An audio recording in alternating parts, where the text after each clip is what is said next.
So what's going on YouTube? It's your man Mr. Lux, aka the Merry Gamer, and I'm going to bring you a gameplay, another live hitting tutorial in MLB Show 17 using zone hitting with the PCI.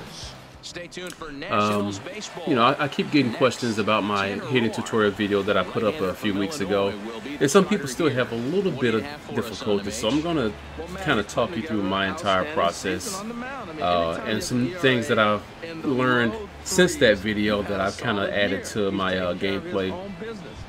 So in every at-bat, I always start out leaving my cursor right in the middle of the strike zone. I don't move it at all. I want to see if the pitcher's going to throw me a strike right down the middle on the first pitch. Sometimes they do that a lot in this game. So I'm going to leave it right there, but I'm making a mental note of all the hot zones that you can see in red. So I can see his hot zones are up in the zone. Alright, so I got my first strike. So now, the next thing I do, so now that I know where his hot zones are, I move my PCI up in that area, and I wait for my pitch. Look at that. Oh, what a play. Wow. There's no way Bryce Harper should have caught that. But as you can see, I got very good contact on that, and it took a Sports Center highlight play to make that catch. All right, so mental note of the strike of the hot zones. I'll keep the PCI in the middle, and I keep it in the middle until they throw me the first strike, and then I move it to the hot zone area. It's a good pitch. Now the reason for this is because I want to make this pitcher expend as many pitches as possible. Well, as you know, Matt, most people in the game call him Pat. Like 15 an inning. If I can get the pitcher to throw 15 pitches, at least 15 pitches an inning, like you see right there, that was a very good contact that Brandon Phillips got on that pitch. Look at that. So as you heard Harold Reynolds say, the first two batters saw the pitch pretty good. It got very good contact on it. So it's the first hit, and I'm using normal swing right now. And just for I'm using, as you can see, hitting difficulty is on All-Star. So here we got my third batter. See my hot zones. All right, mental note of that. Here's Nick Markakis now, the right fielder, as he'll watch one miss down and in. And another thing that I do as well, I'm already familiar with my team, but I always hit right on the left on the D-pad. I look at the player quirks to see what type of hitter they are, if it's something I need to be mindful of. So he actually has. He doesn't have anything that's going to help him at the plate, so his PCI is going to stay the same size. I know. I've also been messing around with, you know, making runners steal that are on first base. All right, see, 2-0 count. I'm still going to leave my PCI right down the middle. Make him throw me a strike. See, because I'm very patient at the plate, they're gonna eventually they're gonna have to throw something hittable, and if I make my timing is good, then you know chances are I'm going to really improve my chances of getting a base hit. So as you can see, I already have 2 hits in the first inning.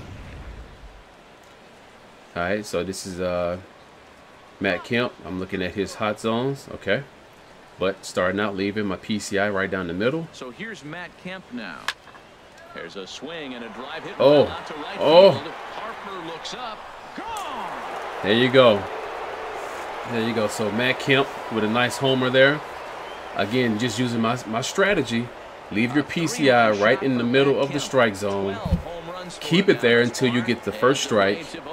But make a mental note of the hot zones of the hitter. So after that first strike is thrown, if you don't swing at it, then you move your PCI in the area of that hitter's hot zones, because that's always going to improve your chances of getting a good solid base hit. Nice opposite field home run for Matt Kemp, driving in, what's that, 3-run homer. So we got Matt Adams. So I'm not familiar with Matt Adams too much. I'm going to his quirks. He doesn't have any hitting quirks, but look at his hot zones. Pretty solid all the way around. Keep the PCI in the middle. Should have hit that. They got the shift on me. 3 runs already home here.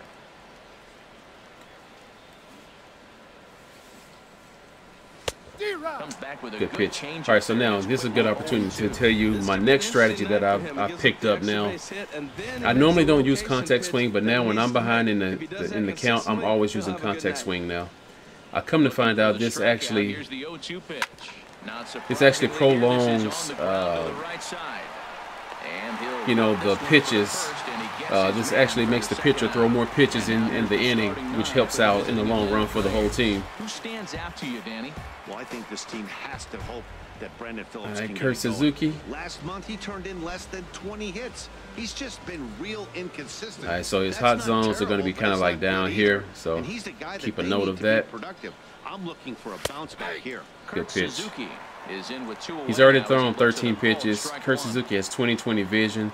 20/20 vision quirk is you make contact with the ball every time you swing. We can go and actually look at it this way. If you want to know what a particular quirk is, you go to the player card. So 20/20 vision is rarely misses the ball when swinging. All right. So his hot zones were kind of low. The windup and the 0-1. And this is chopped foul. All right, so it's an 0-2 count. I'm switching now to contact swing, which is the circle button. Here comes the 0-2 pitch. Pulled high in the air out to left field. If I probably used normal swing that made a bit, it could have been a home run probably, but got good solid contact on it. But as you can see, just using those tips right there, just on this quick tutorial, keep your PCI in the middle until a strike is thrown. After a strike is thrown, move the PCI to the hitter's hot zones. If you get behind in the count, use the circle for a contact swing. Because I think that pitcher got up.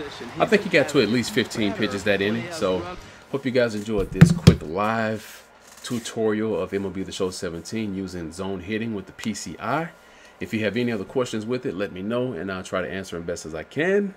And I'm Mr. Lux, aka the Merry Gamer. I'm out. Peace.